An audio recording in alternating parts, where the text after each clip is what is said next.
Open access shouldn't be just about the cost to readers or just about new publications. It should be about free and equitable sharing of all research.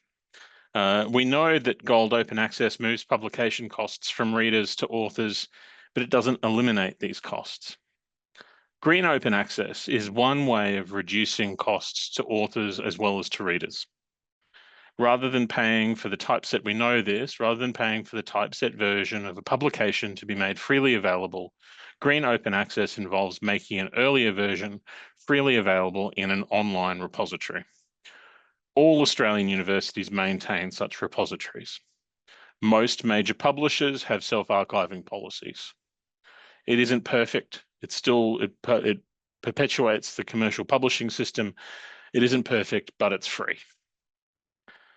Two of the biggest challenges facing institutional repositories trying to promote green open access are that embargo periods frustrate timeliness and that it can be incredibly difficult to obtain the necessary accepted manuscripts from authors. You can run workshops on green open access. You can put up notifications requesting an accepted version at deposit. You can mandate manuscript deposit. But still, you get the same few manuscripts from the same few enlightened researchers. I say this from personal experience working in a repository. We can see in the COKI Open Access dashboard that in Australia, the proportion of publications made open access only through repositories, that green part of the graph, has shrunk in the last 2 years from 12% in 2022 to 8% in 2024. Turns out it isn't even the same few enlightened researchers.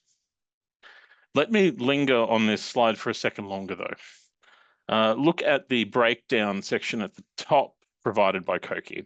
And thanks to COKI for this data, it's so useful.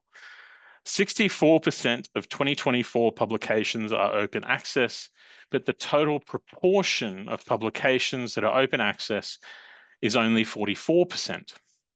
The grey bar of this 56% includes restricted articles published in preceding years. We looked at our own declining green open access rates and saw an opportunity.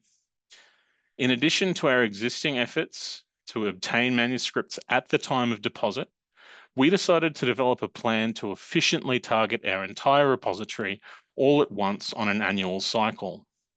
We conducted a test in 2023, which involved asking one senior business researcher, shout out to Siggy Goodigan, to send through any manuscripts for any articles that he could find.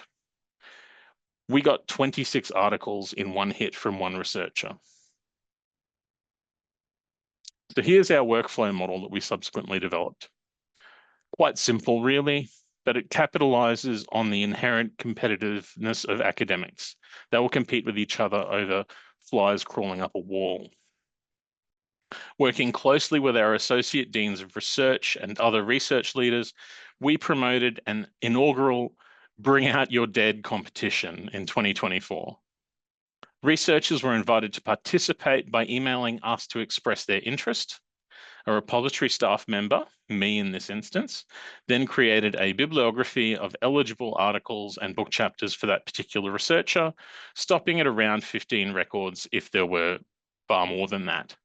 We sent the bibliography to the researcher and invited them to send us as many manuscripts as possible.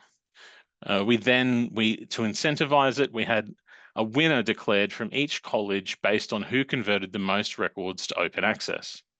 We had some certificates and 3D printed trophies made and presented them, all promoted on social media, of course. Here's one of our winners, Professor Andreas Lapata with our Manager Scholarly Communications, Jayshree Mantora, and Andreas researches molecular allergology. He sent us 12 accepted manuscripts as part of this competition. All well and good, you might say, but did it make a difference? Ooh.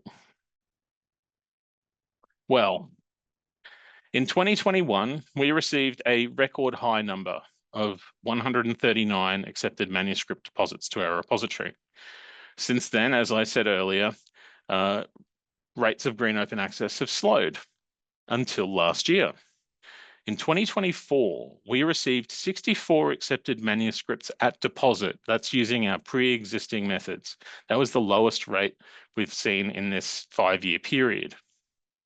Through the competition, we received a further 169. That means that for 2024, we received a total of 233 accepted manuscripts from our researchers, and the project more than made up for our flagging green open access rates and involved very little in the way of additional workload.